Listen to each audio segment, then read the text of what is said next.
session, the Provincial Nominee Program. I don't think I'm going to go through the introduction of who I am. I think most of you guys were at the luncheon. I'm very pleased actually to be facilitating this session, as the Provincial Nominee Program is a program that's very near and dear to my heart, having administered a program for about a 5-year period. During those 5 years, I've had the pleasure of assisting new immigrants in their process of making Newfoundland and Labrador their home. And just by note, today there's 2 nominees that I actually helped here on this panel, and just one of them just recently received their citizenship, so that was a very rewarding experience, to say the least. We will hear today about the Provincial Nominee Program, what it is and how it can play a role in increasing immigration to Newfoundland and Labrador. We'll also hear from a local employer who can speak to the benefits of the program in recruiting skilled workers. And to conclude, we will hear the stories of 2 provincial nominees, and they will speak to the benefits of the program in pursuit of immigration to Newfoundland. Our first panelist is Mr. Paul Morris, who is with the Department of Innovation, Trade and Rural Development, and my former boss. Mr. Morris is a graduate of Memorial University and has been employed with the province for the past 28 years. During this time, he's held progressively responsible positions in a number of different departments. Mr. Morris is currently Director of Trade and Investment with Innovation, Trade and Rural Development. And Mr. Morris is going to give you an overview of the Provincial Nominee Program. Thank you, Debbie. Actually, usually Debbie in the past has given this presentation, so she's more familiar with the area than I am, I think. Today I thought I'd just give you a brief overview of the Provincial Nominee Program, some of its background, some of its objectives, and some very quick points on some of the program criteria. There are a fair number of slides here, so I apologise up front if I run through them fairly quickly, but I do have copies of the slide available, or at least a dozen or so copies, and we can make copies of the presentation available to you afterwards, if you wish. In terms of a little bit of background, the program was signed in September of 1999. It was a 5-year agreement. It was signed with the Federal Department of Citizenship and Immigration Canada, and it basically provided for the admission of up to 300 provincially nominated immigrants to Canada. The agreement was a 5-year agreement, as I said. It's been extended for a couple of years until December 2006, and there's a brand new agreement pending, and we expect to have that agreement signed within the next 2 or 3 months, hopefully before Christmas. As I said, the program or the agreement initially provided for 300 nominees, and in August 2004 we have an additional 400 units granted to us. And on a go-forward basis, when we do get a new agreement, there won't actually be any limit on the number of nominees that we can nominate in any given year. In terms of again, further to the background, basically the idea is that the province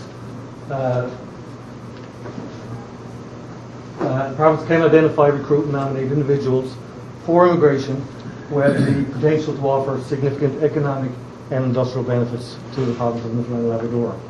We are one of 9 judges, and as long as a person has a guaranteed offer of employment, they can go through the system. Applicants working in the province on a temporary work permit are also eligible to apply if they have been in the province for a period of up to 6 months. And in that regard, we can sort of facilitate that process as well, because we can actually write a letter on the applicant's behalf and hopefully speed up that system and help them get a work permit, where otherwise they may have some difficulty doing so. And of course, applicants working in the province are subject to a review of their employment contracts, their commitment to their employer, and actually their overall commitment to settling the community. In terms of the entrepreneur category, which is the second category, I guess the underlying thrust of that particular category is that applicants can apply to our program employee of that company. And there's very strict definitions, and we use the federal definitions as to what a management employee is. And there's a number of skills that are required. They also have to show a minimum personal net worth of $750,000 and liquid assets of $350,000. The applicant partners must also be willing to infuse a minimum of $200,000 in equity to establish or expand a business in the Northeast Avalon and $100,000 outside. They're also required, as part of that again, that demonstration to show good faith and their willingness to actually invest in that particular business. they're required to submit a $25,000 good faith performance deposit. Again, they're also expected to make an exploratory business deposit and making a minimum of investment, and in this particular case, it's the shareholders' loan. I won't go through these in too much detail. There's requirements there for the companies that are looking for the investment as well. They've got to actually show that yes, they do indeed need the investment, and they're going to apply by certain conditions of the program as well. The investment funds must stay in with the investee for 35 years before it can be taken out. And I guess the other important point is that government doesn't guarantee the transaction between the immigrant investor and the local company. So we strongly advise that they seek their own legal and financial counsel to make sure that works to their betterment. Again, I won't go through that. That's just some details on the performance agreement and the good faith department. In terms of our responsibilities, we conduct due diligence on the applications. We work with the employers and the local company partners regarding their commitments to the program and to their willingness to start a business, to invest in the business, and so on. And we also, evaluate the applicants' commitment to actually residing here in this province, and we're very keen on that these days. After a nomination, they submit their application for their visa.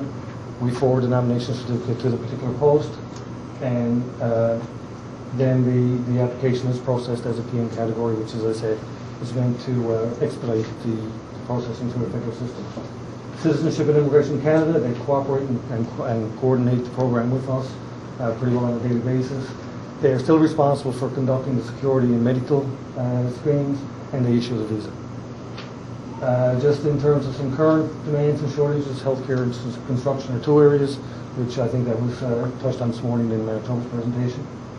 So the strategic sectors that we're looking at, again, they're ones that the province is putting some emphasis on. Some sectors that aren't eligible right now, and you can see those there. One of the biggest things that we look at in terms of those sectors is competition, and whether or not the local business or their startup will be in competition with existing businesses, and that's something that we look very closely at, because we don't want to actually encourage the start of a new business at the detriment of a local business. In terms of our targets, retention is a big thing with us now. That's probably one of our key areas, is to build that retention rate, create new jobs, and create some business investment in the province and hence generate wealth. Some program stats, we have a quota right now of 400. We've received about 200 applications to date, and we've issued 40 certificates, just over half in the skills category, just under half in the entrepreneurial category. And the rest, about 160 or so, are in process.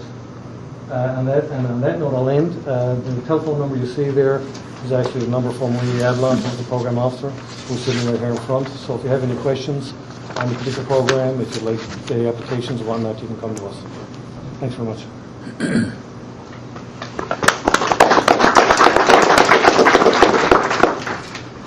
Thank you, Paul. Our next panelist, you have a presentation? Yeah, it is there. It's there in the laptop. It is there. See the screen too.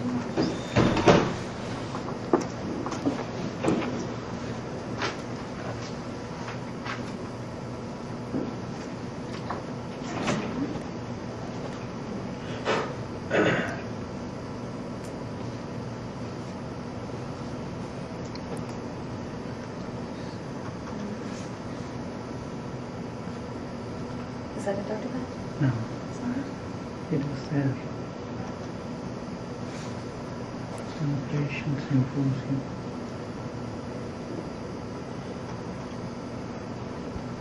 See it? Yeah, that one, the second one. The second one? Yeah, immigration.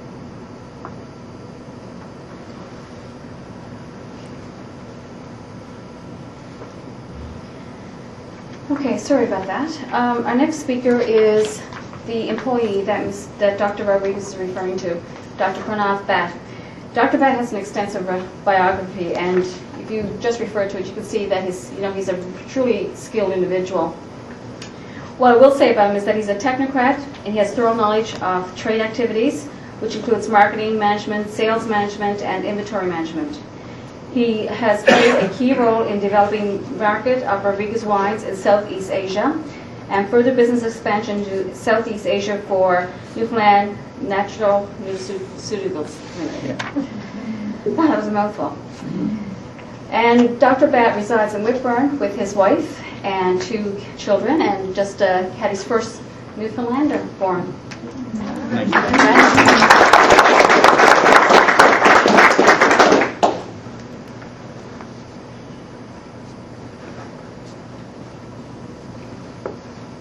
Good afternoon, everybody.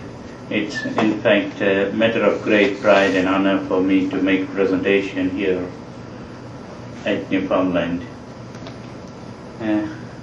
It was truly exciting to come here as a skilled worker in provincial nominee category. I tried to put up my thoughts and emotions in next 8 slides, which would give you the overview what do I feel about all the process. But coming to the point, why Newfoundland and Labrador, when most of the immigrants target a particular segment and area. I had been to Canada before to this when I was with another Indian multinational for 3 to 4 trips. That is how I got introduced to Dr. Hillary. I was on a marketing trip and I made up my mind to make Canada as my home. I had been to several places before to Newfoundland, but indeed it was low crime rate, small communities spread all over Newfoundland, life living standard which is low in compared to other part of the Canada, rural lifestyle. It of course depends upon individual to individual what does he want in his life, but I come from a small town back home in India and I wanted to have a rural lifestyle, pure and pristine environment, which probably you, having born to this part of the world, will not realize what's the intensity of pollution the entire world is facing in the world of globalization. But pure and pristine environment, very low intensity of pollution, warm and friendly people, and relatively a secure social fabric, which really made me think to bring my family over here to Newfoundland. Coming to the point of how valuable the assistance from provincial government via PNP. Indeed, Dr. Hillary and probably Debbie Shepherd knows about that. I was with Alembic Limited India, and it was the first mail of Debbie Shepherd, which it gave me the indication that there is a sort of government involvement in my visa procedure that really made us to think to take a call and to come here to Newfoundland. It gives a sort of confidence level and comfort zone to new applicant, because back home in India, professionals do not want to, established professionals do not want to make, they do not want to come to Canada for various reasons. PNP indeed offers very easy access to visa process. Applicants develop the feelings of belongingness, because when the letter of PNP comes to you, your letter is worded like this, that you have been brought to the nation for infusing industrial growth. That gives us indeed feeling of pride and honor, and always we feel that we are different than other applicants coming on their own to this country. That always makes us feel to give best shot of the day. On the whole, PNP program officers,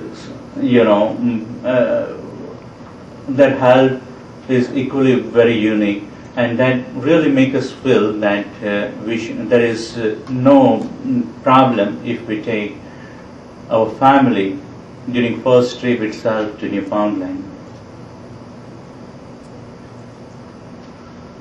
Assistance for provincial nominee program was as unique as PNP. It can't be compared with anything, because being honest with you, when you are born in Canada, you will not have access to the true picture. When a layperson goes to Delhi CIC, how difficult it is for him to get the right papers, to get it filled in the right format, to get it submitted to CIC Delhi, and long time period remains. It varies, depends upon the market requirement, skill requirement of Canada. They turn to get into such a beautiful country, whereby PNP brought me in a very shorter duration. Coming to the point, how valuable assistance from provincial government via PNP, it was indeed great. Continuous guidance and support from Department of Trade and Innovation. Even forms were made available to me by the Department of Trade and Innovation. They always guided me right from the procedure to get it filled in a correct format. That has avoided unintended delay for all the process. And within referring about time period to get permanent residency through this program. Generally, when we make an application back home at India, it takes 3 to 5 years, again depending upon shortage of skill, whereby PNP was much shorter. I came here in the month of December 04 on December 04 with family on work permit, my wife and son on visitor visa. In March 2005, I was issued a letter of provincial nominee. My file was sent to Delhi, and within nine months of time period, I was given the status of permanent residency, which is in fact unbelievable for other applicants for residency visa back home at India. Coming to the point of experience to stay in rural Newfoundland, of course, it was very, very interesting and pleasant one too. In small communities, people take their time to come nearer to the newcomers, but once they develop the comfort zone and level of confidence in others, we do not miss home after 1.5 years. Schooling in Whitbourne community extended very good support in terms of nourishing and nurturing my son, who was studying in vernacular medium, and he was thrown in deep ocean. It was not only a cultural shock, but he could barely speak his name. That my name is Nitish, and local schooling community took extreme good care of my little one, and now he speaks better New English than we all.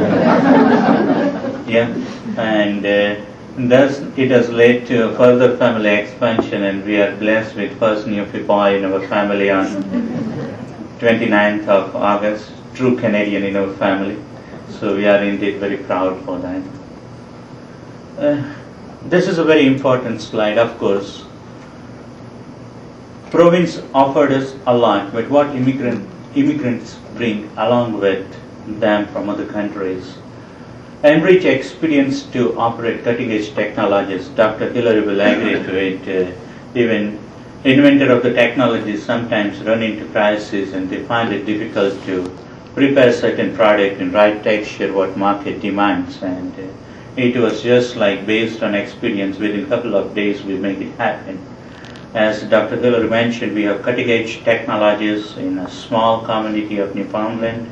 Refractive window drying is probably the best technology in the world. Of course, I cannot observe silence for the technology I've been working, and that produces the best material, as per recent study at Washington University of States.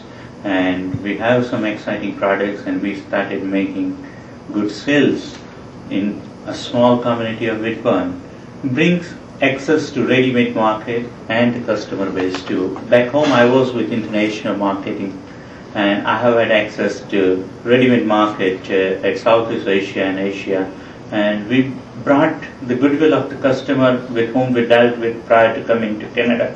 So they would like once again to deal with us. That is how the employer gets access to ready-made market and the customer base.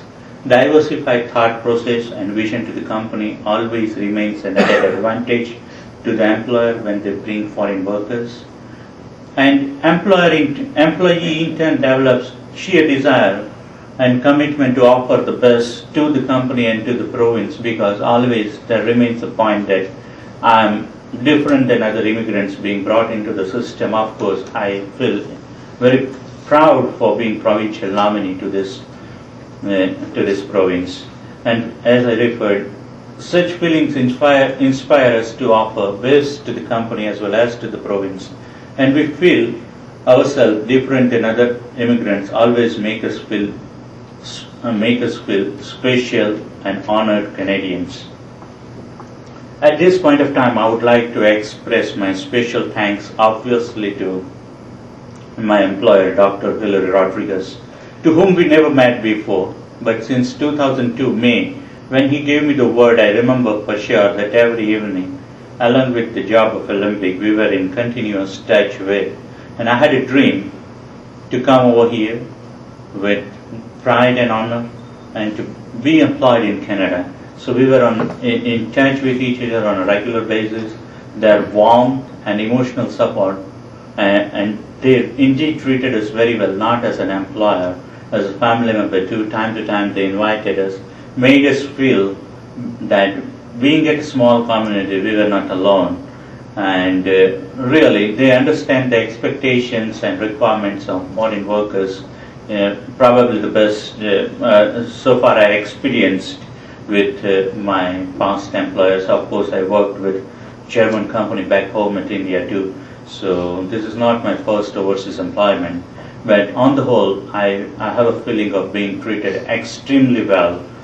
Dr. Kirit Patel, who is a community member, he is a very senior physician in this province, and they took extreme good care of mine and my family when we came here, because we virtually did not know anybody.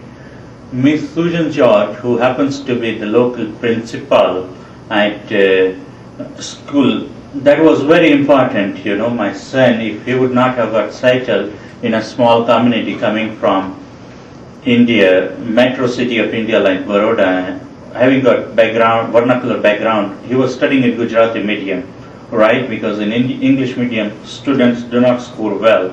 And if we don't have good education back home at India, they have no headway to go further. So he was in vernacular medium, and he was admitted into an English medium schooling here at Whitbourne. And Miss Sharp, who got retired even, fortunately or misfortunately, Miss Noseworthy got retired too.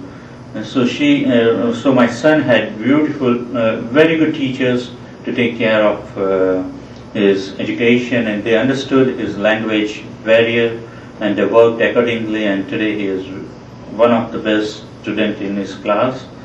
And of course, this talk will not be completed if I do not mention the kind and very good services Debbie Shepherd extended to walk through the process of my visa, because once upon a time, by mistake, our passports were at India and it got stuck with the Indian consulate, and India has a law whereby you cannot send the passport out of the country, and she really did her best to bring back the passport, so I'm extremely thankful to her too. She brought my passports in diplomatic kit, and everybody back home were worried and concerned because Christmas was nearing and we were planning a trip back home to India.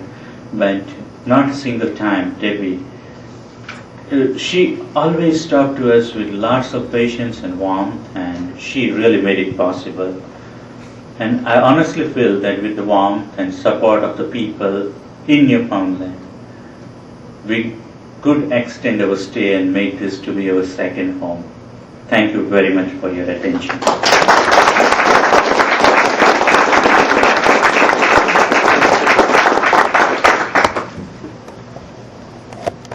Specializing in psychiatry. Juana Gray took the oath of citizenship on May 31st, 2006. And now we will hear from Juana, her experience from international student to Canadian citizen.